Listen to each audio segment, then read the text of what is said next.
Les voy a contar una historia antes de empezar, ¿puedo?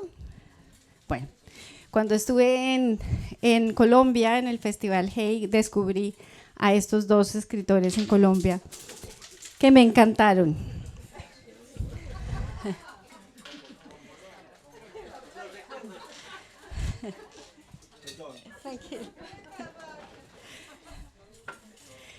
Y primero fue Héctor y me leí su libro El olvido que seremos desde Bogotá hasta Atenas y creo que lloré desde la mitad del vuelo hasta Atenas. Y cuando llegué a Atenas dije voy a invitar a Héctor Abad a participar en el Festival Lea. Y lo invité 7 veces. La 7ª vez me dijo que sí, yo creo que por vergüenza ya.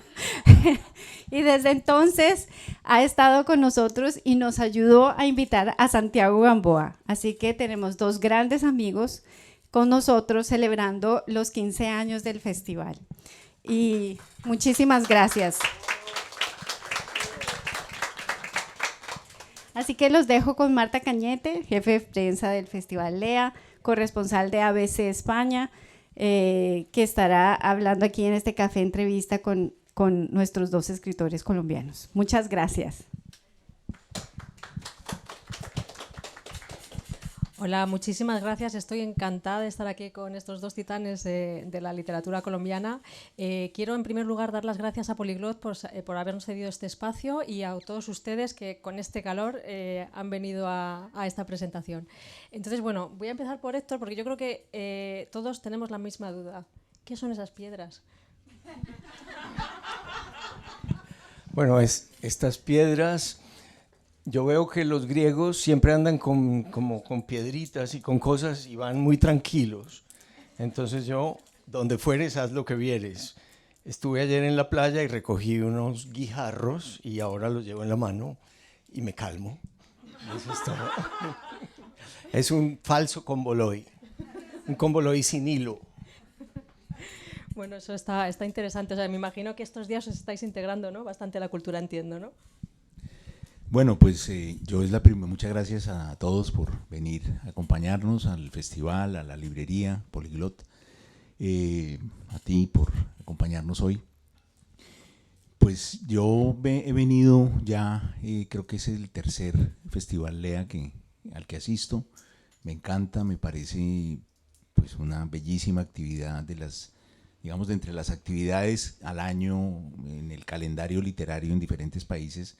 Esta es una de las más queridas por los autores que vienen, por la amistad que me une con la gran mayoría de los autores, por la amistad que me une con Adriana, con el festival y obviamente pues el apoyo a los libros y a las editoriales que se interesan por nuestros libros acá.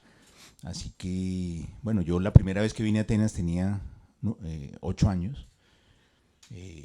Todavía se podía caminar en esa época por el Partenón, dentro del Partenón.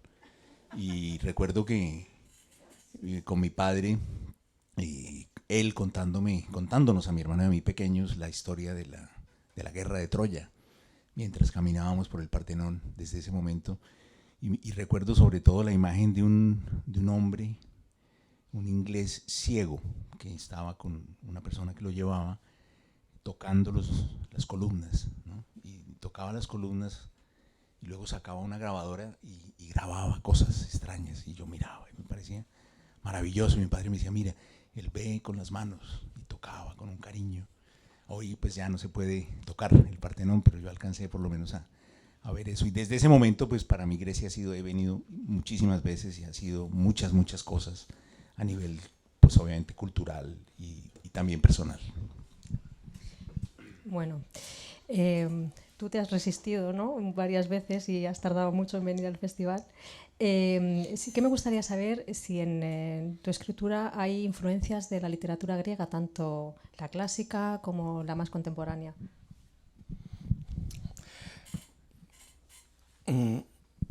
Pues, a ver, el nombre mío es griego, se supone, ¿no? Héctoras, Héctor. Y en realidad no hay una influencia que yo haya percibido, que yo haya sabido, pero al cabo del tiempo, como las influencias pueden ser a posteriori, yo leí que la primera escena de paternidad de la literatura es cuando Héctor se despide de su hijo antes de ir a la batalla con Aquiles. Y es una despedida muy, muy emotiva.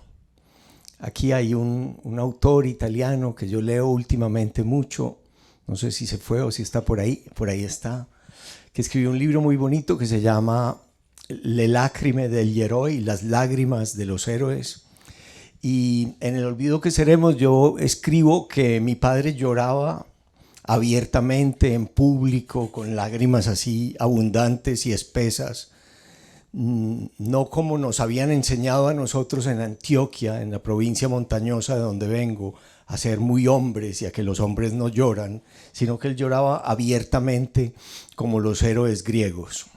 En el libro de Nucci que yo he estado leyendo, dicen que es a partir de Platón que las lágrimas se sustituyen por cierta austeridad y sobriedad y sequedad, incluso de lágrimas en el trato, que en Occidente a partir de Platón se nos ha enseñado más bien a ser secos, fuertes, varoniles, y que las lágrimas no se nos están permitidas. Tal vez yo, sin darme cuenta, y a partir de ese nombre de Héctor, me pareció muy curioso que mi padre fuera como decimos en Colombia, un llorón, alguien que lloraba en público abiertamente y sin ningún problema. Y que la primera escena, probablemente de la literatura occidental por lo menos, de paternidad, sea cuando el hijo de Héctor lo ve ya vestido con su armadura, no lo reconoce y se pone a llorar, y él se quita su casco para que lo vea, para que lo reconozca, y lo toma en sus brazos pues para consolarlo y por última vez. Entonces tal vez sin darme cuenta la literatura griega más antigua, la más importante, la primitiva, está a la base de este libro y también del último libro mío, en los que la paternidad es un asunto fundamental. Colombia es un país donde hacen muchísima falta los padres. Casi la mitad de las familias colombianas son familias en las que no hay padre. Como el 47% de las familias son mujeres que crían solas a sus hijos, bien sea porque se murieron o porque los hombres se fueron, las abandonaron.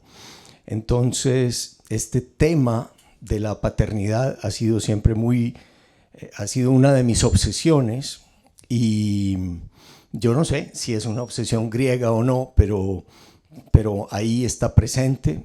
Y también usando un verso de Quevedo, yo siempre he dicho que soy un cobarde con nombre de valiente.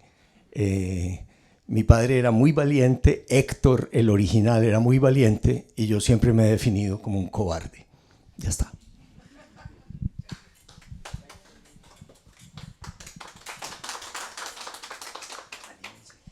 Sí, y bueno, por tu parte, Santiago, ¿tienes algún autor griego, tanto clásico como contemporáneo, al que sigues, lees o te inspira?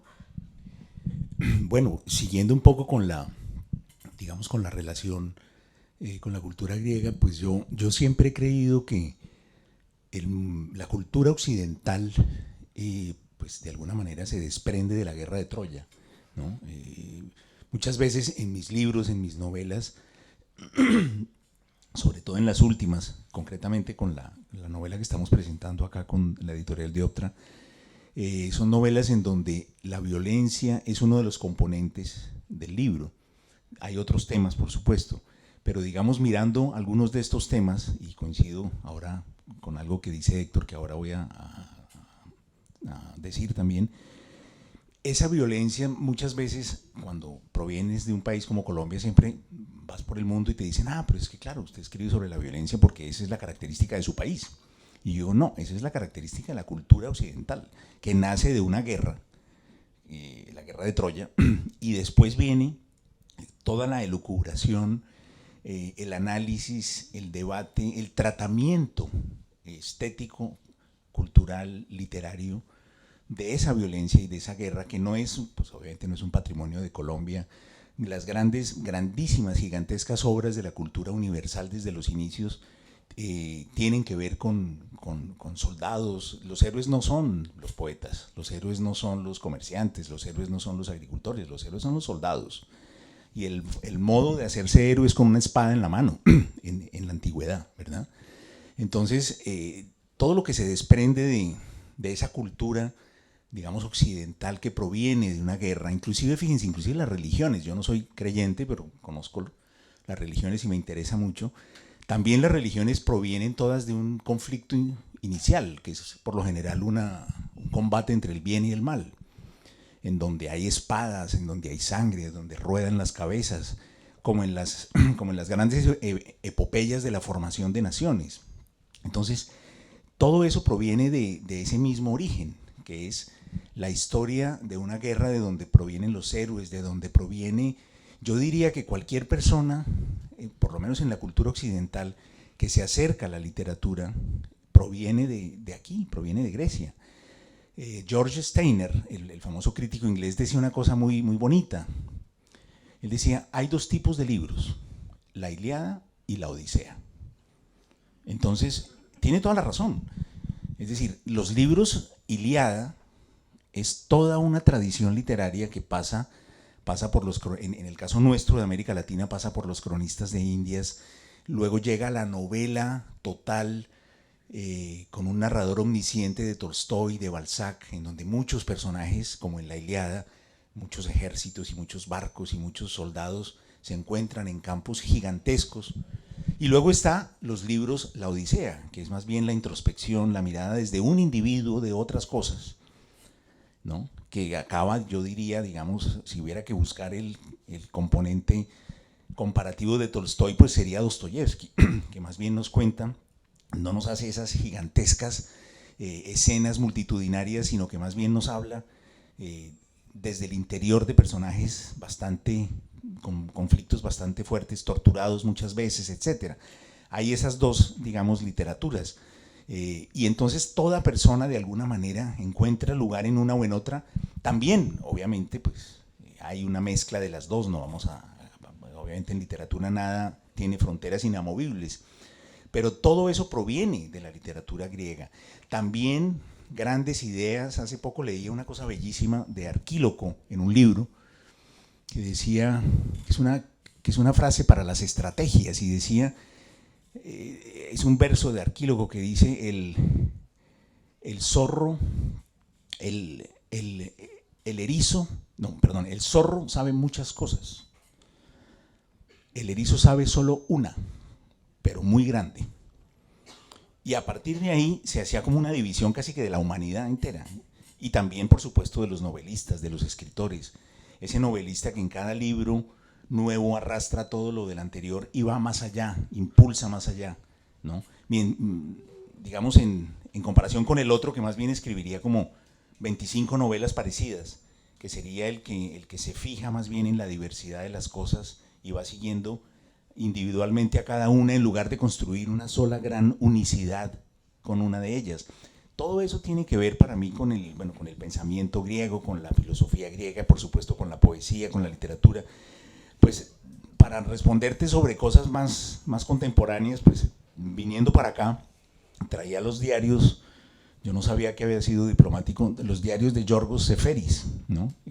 Unos diarios de su época en Londres, y pues a mí me encantan los diarios, eso es una cosa que compartimos con Héctor, y es uno de los poetas que he leído con mucha frecuencia durante muchos años, lo mismo que Elitis, etc.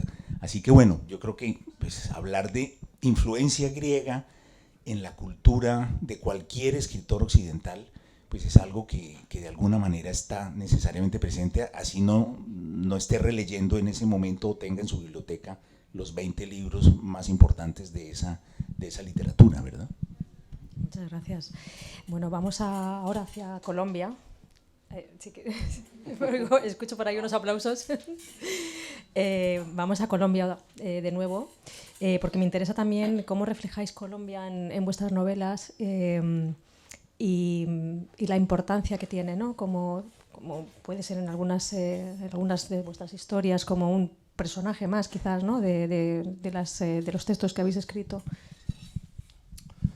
Bueno, hay unos mitos colombianos que a mí no me gustan mucho. Uno de los mitos colombianos por los que yo no le aceptaba venir a Atenas, a Adriana, durante 7 veces. Yo en realidad recuerdo 3, pero bueno, ella dice que 7. Era porque en el siglo XIX a Bogotá le decían la Atenas latinoamericana. Y a mí Bogotá, donde nació Santiago, él me perdonará, nunca me ha gustado mucho. Y un tío mío había venido a Atenas, como no sé, en el siglo pasado, y había dicho, no es que Bogotá sea la Atenas latinoamericana, es que Atenas es la Bogotá europea.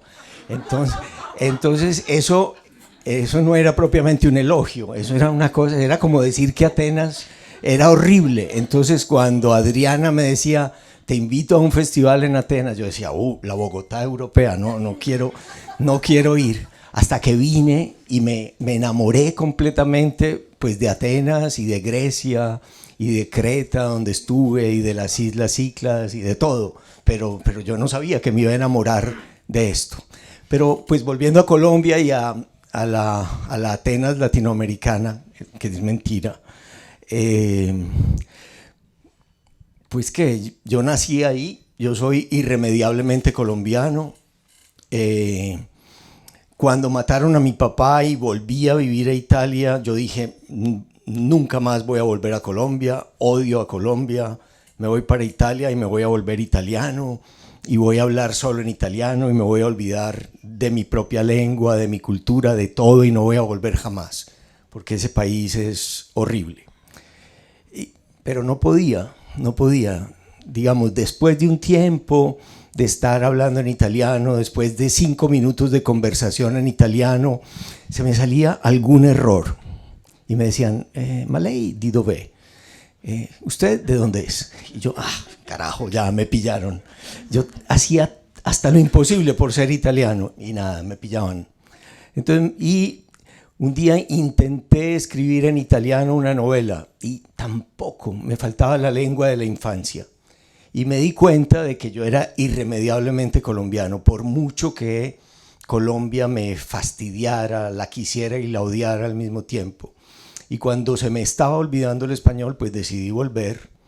Y claro, todos mis libros ocurren en ese país prácticamente, en el campo o en las ciudades, no porque yo quiera o porque yo sea nacionalista, sino porque un escritor gringo decía que uno es del sitio donde hizo el bachillerato. Entonces yo hice el bachillerato en Colombia y ya. No por haber nacido ahí, sino por haber hecho el maldito bachillerato, ya para el resto de mi vida soy colombiano y mis novelas, quiera yo o no lo quiera, ocurren en esa memoria, en ese paisaje, en esa lengua, en esa comida, en todo eso. Yo preferiría que fueran novelas griegas o novelas italianas, pero no, mis novelas son colombianas irremediablemente. Santiago, el bachillerato, ¿dónde lo hizo? Bueno, yo hice, lo que pasa es que yo soy de Bogotá, que eso es lo difícil, ¿no? No, Héctor tiene razón, Bogotá es una ciudad, fíjense ustedes, Bogotá es tal vez la única capital de América Latina que no tiene canción, no hay ni una sola canción de Bogotá, ¿no? Piensen en la cantidad de canciones que hay de Buenos Aires, de México, de La Habana, Bogotá, bueno, Medellín, no es capital, pero Medellín es la capital de Antioquia, que es casi más grande que, por lo menos para los antioqueños, que Colombia. Y Medellín tiene muchas canciones, Bogotá no tiene ni una. Entonces, yo hice todo eso en Bogotá, pero yo también me fui de Bogotá por motivos muy diferentes, motivos muy, digamos, muy familiares. Yo me fui a los 19 años de Bogotá, no odiando a Colombia, y eso lo comprendo en el caso de Héctor, sino más bien como odiando un entorno familiar que me disgustaba muchísimo, una especie de opresión. Yo tengo la desgracia de que toda mi familia, absolutamente toda, es de Bogotá. Es decir, yo nunca tenía, como muchos amigos, unas tías en Barranquilla, por ejemplo, o unas primas en Manizales, que entonces y como que conocías otras cosas del país, pero toda mi familia, todo.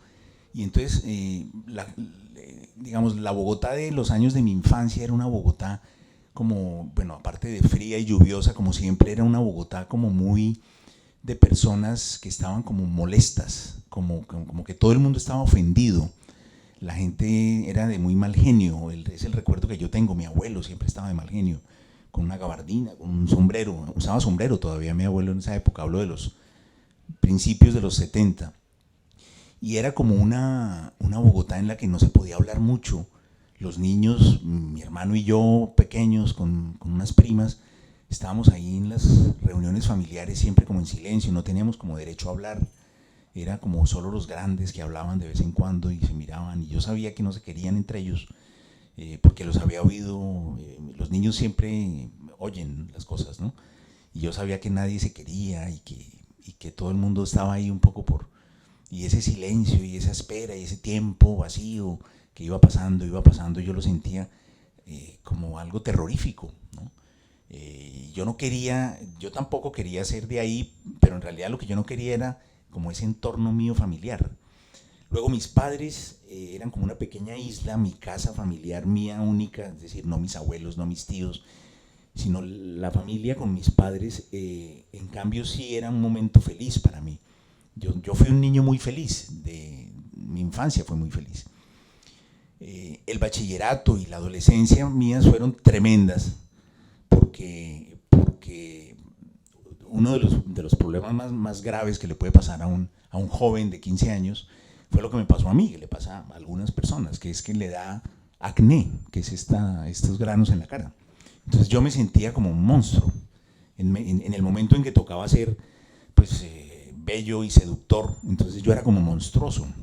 Entonces probablemente eso me acabó de hundir más todavía en la literatura y en la cultura, y en intentar construir una personalidad distinta a través de los libros, y entonces ser como el que sabía de otras cosas, ¿no?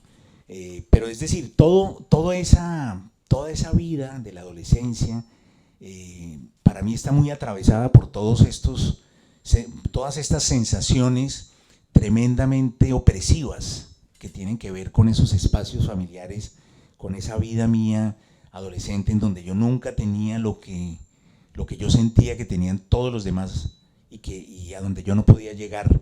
Yo me sentía siempre como excluido de todo lo que quería, ¿no? Entonces, cuando finalmente a los 19 años, por otra situación familiar, pude irme a Madrid, a España, a vivir solo, y donde nadie me conocía, y como volver a empezar una vida, inventarme una nueva vida, entonces ahí sí sentí como que, wow, como que ahora vamos a empezar la vida de otra manera.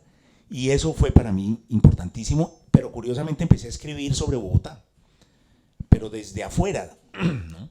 Y mi obra literaria, digamos, tiene mucho que ver con Colombia, pero también tiene que ver con los colombianos que se han ido, con los colombianos que están en otras partes, que es lo que yo fui siempre. Yo, como decía Bryce Echenique, yo no soy un inmigrante en la medida en la que la palabra inmigrante para mí siempre fue relacionada como con temas personales de víctimas de violencia, como fue el caso de Héctor, o muchas compatriotas que tuvieron que salir por problemas políticos o inclusive por inmigración económica. Ninguno de esos fue mi caso. Yo me sentía como usurpador cuando me decían que yo era un inmigrante. Yo siempre corregía, no, pues yo soy un residente, o yo soy un quedado, que se fue quedando. Yo soy un quedado. Al final me quedé. Entonces, pero yo escribía sobre Colombia, sobre esa Colombia que yo veía maravillosa cuando yo vivía en París, todos los exiliados colombianos a las afueras de París, gente que había estado inclusive en las guerrillas de los años 80, ellos no podían volver porque eran exiliados, ellos sí, políticos, pero eran como los colombianos profesionales. O sea, en sus casas, en los barrios de la periferia de París, había una Colombia que no existía ni siquiera en Colombia, porque ellos todos los días eran colombianos, todos los días, todo el día, y oían música colombiana todos los días y preparaban platos colombianos todos los días. Sus casas parecían como oficinas de la Oficina Nacional de Turismo, llenas de afiches de Colombia, Cali, el Valle, ¿no? Por ejemplo, la región del Valle, Cali, donde vivo yo ahora, los que son de ahí quieren mucho a su ciudad. A mí todo eso me conmueve siempre porque a Bogotá no la quiere nadie, ¿no? Entonces, esa otra Colombia de los inmigrantes, esa es la que yo también retraté en mis libros, porque esa fue mi vida. Al fin y al cabo uno escribe sobre sobre la experiencia que tiene y su vida. Y la otra Colombia era la que estaba ya esperándome y que yo iba de vez en cuando. Pero bueno, yo me fui construyendo, digamos, una nacionalidad propia, que es de alguna manera también una forma más bien de ser colombiano, que me resultaba más cómoda. Bueno, yo creo que aquí hay material suficiente como para que la gente del público esté deseando hacer miles de preguntas. Entonces, yo voy a hacer una última pregunta antes de pasar al turno de preguntas al público. Yo soy muy cotilla y me gusta saber si tenéis algún tipo de ritual o de manías a la hora de escribir. Y también quería saber, así como brevemente, cuál es vuestro proceso de escritura, si tenéis un horario fijo, si os gusta trabajar en algún lugar en concreto. Pero vamos, sobre todo quiero que hagáis hincapié en el tema rituales, manías, etcétera. Manías, pues no muchas, pero lo que sí tengo siempre es un cuaderno en la mano.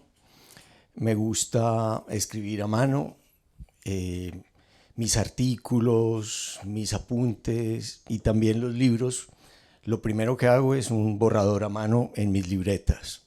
Sino, antes yo era asmático y tenía que salir con un inhalador. Ahora, no sé, tengo una droga muy buena, ya no soy asmático, entonces no necesito el inhalador. Pero si salgo sin el cuaderno, me siento muy mal. Tengo que llevar una libreta en el bolsillo. Mi mayor ritual es poder apuntar cosas. Y es importante para mí apuntar porque tengo muy mala memoria. Entonces, si me recomiendan un libro, si veo algo que me gusta mucho, si conozco un sitio, tengo que apuntarlo todo. O si se me ocurre una idea para un cuento, para un libro que estoy escribiendo, pues me gusta apuntarlo. Soy un escritor mañanero, no escribo de noche, madrugo en general, me levanto muy temprano, tengo una vida rutinaria, casi que aburrida. Me levanto a las 7, desayuno, me pongo a escribir por la mañana, a las 12 del día voy a nadar, me gusta mucho nadar, por eso me gusta tanto Grecia, porque es el mar más bonito del mundo y nadar en el mar es maravilloso. Medellín y Bogotá tienen un defecto enorme y es que están como a 10 o 12 horas del mar.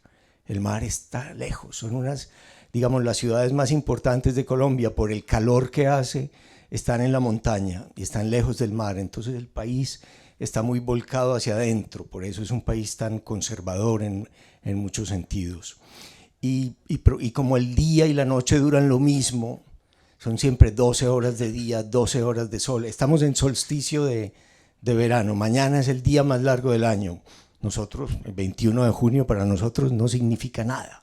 El día más largo del año es todos los días es igual la noche, igual el día, llueve más o llueve menos, es muy agradable el clima pero muy monótono, hay mangos todo el año, hay bananos todo el año, hay naranjas todo el año, decir, a veces hay más mangos pero no quiere decir que no haya, las cosas no vienen por temporadas. Y por la tarde hace más calor, por lo menos en Medellín, dan ganas como de hacer siesta, de leer, de no hacer nada. Entonces yo prefiero escribir por la mañana. Bueno, yo también he ido cambiando de horarios. Yo cuando vivía después de Madrid, de donde me fui prófugo de esa vida que les contaba, me fui a París, y en donde conocí, viví muchas cosas. Y entonces yo era un escritor nocturno, porque durante el día era pues los trabajos para ganarme la vida, para mantenerme, y en la noche era cuando yo podía hacer ya finalmente lo que quería. En esa época pues era joven, tenía más fuerza. Luego, cuando empecé a poder equilibrar y cuando, digamos, el escritor lentamente empezó a ser un poco más solvente, porque antes era completamente insolvente el escritor. Entonces, por ejemplo, yo, primero trabajaba en todo tipo de cosas, hice hasta mecánica en las calles. Ya después empecé a hacer periodismo como una manera de financiar Luego me apasioné también por el periodismo y bueno, lo hice de manera también profesional, vamos a decirlo así. Firmé contratos, recibí sueldos como periodista. Pero ese periodista financiaba al escritor, ¿no? Entonces cuando ya después el escritor lentamente empezó a producir algo, ya pudo decir, bueno, entonces ahora repartamos mejor el tiempo, ¿no? Y al final, cuando ya los años empiezan a doblarle a uno la espalda, me di cuenta de que tal vez lo mejor era dedicarle las horas mejores del día, donde yo estaba mejor, más fuerte, más concentrado, pues a lo que para mí era lo más importante, que era la escritura y la literatura. Entonces empecé lentamente a darle la vuelta y dejé de escribir por la noche y empecé a escribir por la mañana. Al principio era rarísimo, yo me sentía como que cerraba la cortina y prendía la luz a las 7 de la mañana buscando, porque la noche tiene algo de intimidad que no tiene la mañana, ¿no? En la noche, cuando a mí me decían que en las comunidades indígenas de la selva, lo que se dice en la noche tiene un valor casi notarial, mientras que lo que se habla durante el día no tiene mucho valor. Las promesas importantes se hacen por la noche.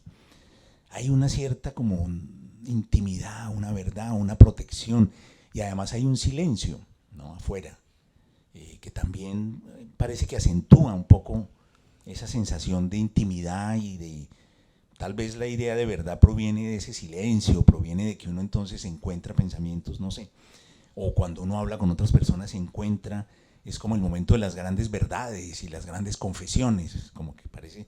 Hay una novela de Graham Greene en donde un personaje, los sufrimientos en la noche también se hacen más fuertes. En los hospitales a las 3 de la mañana redoblan la atención porque los dolores físicos incluso se despiertan mucho más en la noche.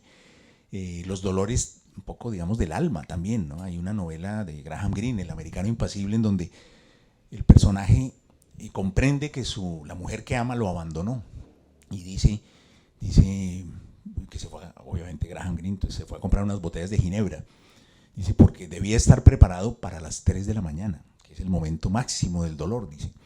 Y inclusive hay un poema de Ernesto Cardenal que habla también sobre la iglesia a las 3 de la mañana, y él dice que lo levantaban de novicio y lo llevaban a rezar a las 3 de la mañana, y él dice, y la iglesia oscura, poblada de demonios, dice.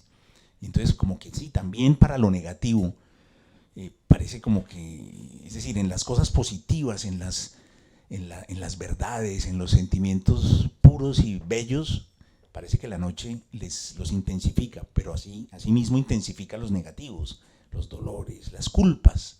El sentimiento de culpa se lo traga a uno a las 3 de la mañana. Entonces me parecía que era como más propicio todo eso para la escritura. Pero claro, después llegó la otra época de la vida y era por la mañana. Entonces yo intentaba construir una pequeña noche a las 7 de la mañana en mi estudio. Pero luego entraba la gente, luego apareció mi hijo, llegó a mi vida mi hijo, maravilloso. Entonces ya había que, en fin, cambia la vida, pero hay que saber acomodarse. Recuerdo con mucha nostalgia esa época de escritor nocturno. Pero quiero decir una cosa con respecto a lo de, solamente una frase rápida, cuando Héctor decía de la paternidad. A mí me parece que ese es uno de los temas centrales de la vida en Colombia, de la problemática humana en Colombia, la orfandad, ¿no? Digamos, es decir, además de muchas otras cosas, el libro de Héctor, que es un libro que en Colombia, en el mundo entero se lee, pero en Colombia tiene un carácter especial, y es el hecho de que cuenta el asesinato de un padre, ¿no? Y es una catarsis casi para toda la población, como si fuera una sociedad y una nación a la que le mataron el padre. Y decirlo en Grecia, yo a veces he llamado a esta idea algo así como el complejo de Telémaco, que es como el deseo de que regrese el padre. Al final llega y pasa lo que pasa, pero mientras no llega es como ese deseo de que llegue de una vez por todas a poner orden, a poner un orden que se ha perdido por su ausencia. Y eso tiene que ver también con derivas políticas y con una serie de cosas que han pasado en nuestros países, ¿no? Pues, ya que Santi vuelve al tema de la paternidad y de Grecia, digamos que la escena, probablemente la escena más famosa de la Ilíada, es la de Príamo yendo donde el asesino de su hijo a pedirle que al menos se lo entregue para dejarlo enterrar, y le dice, pero mira, que es que estoy besando la mano del asesino de mi hijo. Es de una de las escenas más conmovedoras y más bonitas que se escribieron al principio de la literatura y un poco demuestran que en la medicina puede haber progreso, pero en la literatura seguramente no. Es una cosa inmejorable. Y otra parte de la literatura griega que era importante también en este libro mío era que el arzobispo de Medellín no quería que a mi papá le hicieran una misa católica cuando lo mataron. Prohibió al párroco hacer una misa porque ese señor era comunista y ateo. Entonces también la prohibición como de hacerle los rituales de muerte al padre es algo también muy antiguo en la literatura griega, muy antiguo y antigonesco. Quisiera agregar otra cosa a eso, y es que hay otro pasaje de la Ilíada maravilloso que tiene que ver con lo que estamos hablando, que es, bueno, lo que retoma Virgilio, que es la salida de Eneas con su padre al hombro, que Anquises es el hijo, el padre, ya no recuerdo, y el hijo pequeño de la mano, huyendo de Troya con Troya, digamos, es una imagen casi cinematográfica, una Troya en llamas detrás, y uno ve como en la sombra al fondo a Eneas que sale huyendo de Troya con su hijo pequeño de la mano y su padre en la espalda, ¿verdad? Como la idea también de que uno durante mucho tiempo en la vida es el hijo de alguien, y eso solo cambia cuando uno es padre. Ya no soy el hijo de, sino ahora soy el padre de, ¿verdad? Entonces ahí hay algo que tiene que ver también con esa ausencia. Bueno, pues yo hace poco tuve la experiencia de que murió mi padre de la manera más tranquila que se puedan ustedes imaginar, en la cama de la mano de mi madre. Yo no puedo ni imaginar lo que puede haber sentido Héctor con su experiencia, pero veo esa imagen de Eneas con su padre al hombro y con su hijo, y siento que todo eso efectivamente es inmejorable en la literatura. Bueno, pues vamos a pasar al turno de preguntas. No sé si hay alguien por allí. ¿Tenemos un micrófono inalámbrico? No. O sea, no, pues sí. tranquilo, se oye. Pues muchas gracias por la exposición, tanto de... Si se puede poner de pie mejor. Sí. de Héctor Abad y de Santiago, muchísimas gracias. El día de ayer tuvimos el placer de ver la película y escucharlos y escuchar esa experiencia que es muy parecida a la de muchas personas. En mi caso personal es exactamente lo mismo. Yo también soy víctima del genocidio de la Unión Patriótica. Mi padre fue asesinado en el 94. Entonces me siento muy identificada con lo que ustedes ponen allí. Me causa impresión algo. ¿Por qué el olvido que seremos cuando es un ejercicio de memoria? Bueno, el libro se llama así por el poema que mi papá llevaba en el bolsillo. El primer verso decía, ya somos el olvido que seremos. Y él llevaba pues dos papeles. Un papel donde estaba la lista de los amenazados de muerte por los paramilitares, y en ese papel estaba el nombre de él. Y el otro papel era este poema copiado de su puño y letra. Entonces, si uno piensa que posiblemente lo pueden matar y uno se mete ciertos papeles al bolsillo, no por casualidad, se podría decir que esa persona piensa que cuando ya no tiene voz, esos papeles van a hablar por él. Entonces un papel habla de quiénes son sus probables asesinos y otro papel habla de cómo se enfrenta él a la muerte. Y él se enfrenta a la muerte pues con ese poema que habla del olvido, de la muerte y del olvido. Y aunque es un libro efectivamente sobre el recuerdo, un intento de postergar el olvido, de todas maneras, si uno es un ser humano pensante y consciente, pues sabe que de todas maneras el olvido es lo que nos espera a todos, a la especie humana completa. Entonces ese realismo, aunque un libro postergue el olvido, ese realismo creo que es importante que esté siempre presente, la conciencia de que los mismos libros, como dijo un poeta español, la literatura, los poemas, los libros son como el agua que se les pone a las flores. No las vuelve eternas, pero aplaza su final. ¿Alguna pregunta más?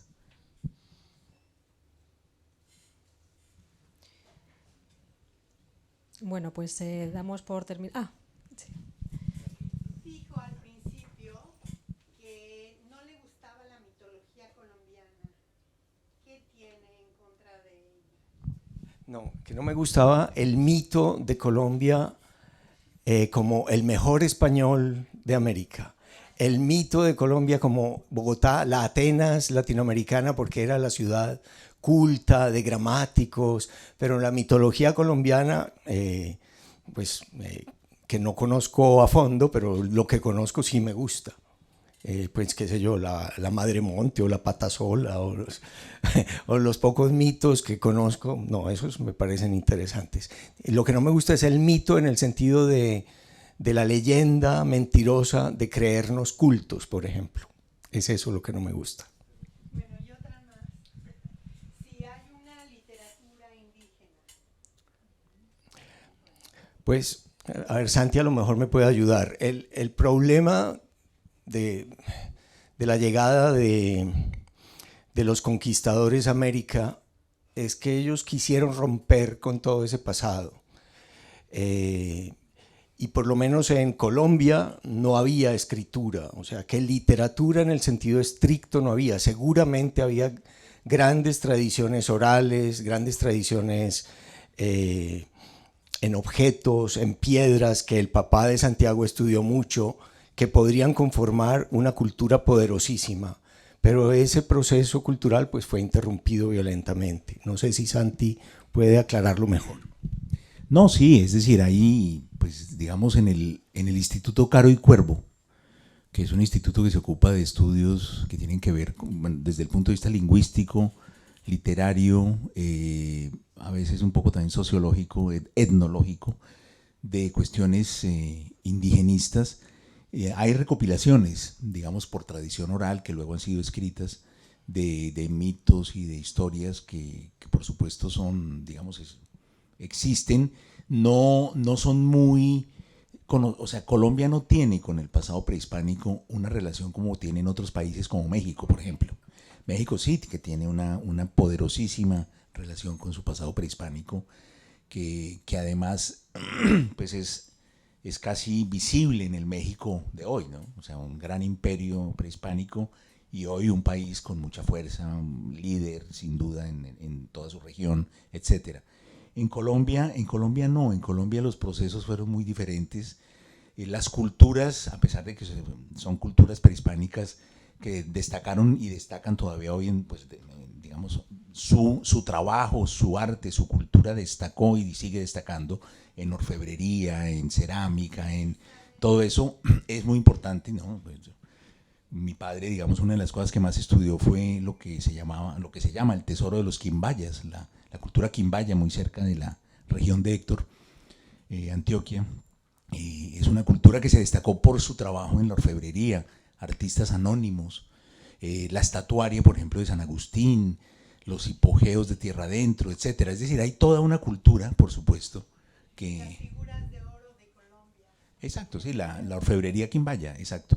Entonces, todo eso tiene un valor muy grande, pero hay digamos, hay una distancia, hay una separación entre lo que es el mundo cultural y la psicología histórica de Colombia. Hay una grandísima distancia frente a todo eso, nada que ver con México. Es más parecido más bien al Perú, que el Perú también tuvo una grandísima cultura y sin embargo hoy la sociedad peruana está muy dividida y está muy alejada y los grandes, o sea, esos no son vistos como valores positivos en la sociedad peruana y en cambio en México sí, en ese sentido México para mí es por supuesto notable y un ejemplo a seguir. Bueno, pues vamos a finalizar aquí. Muchísimas gracias a todos, muchísimas gracias a Santiago y a Héctor.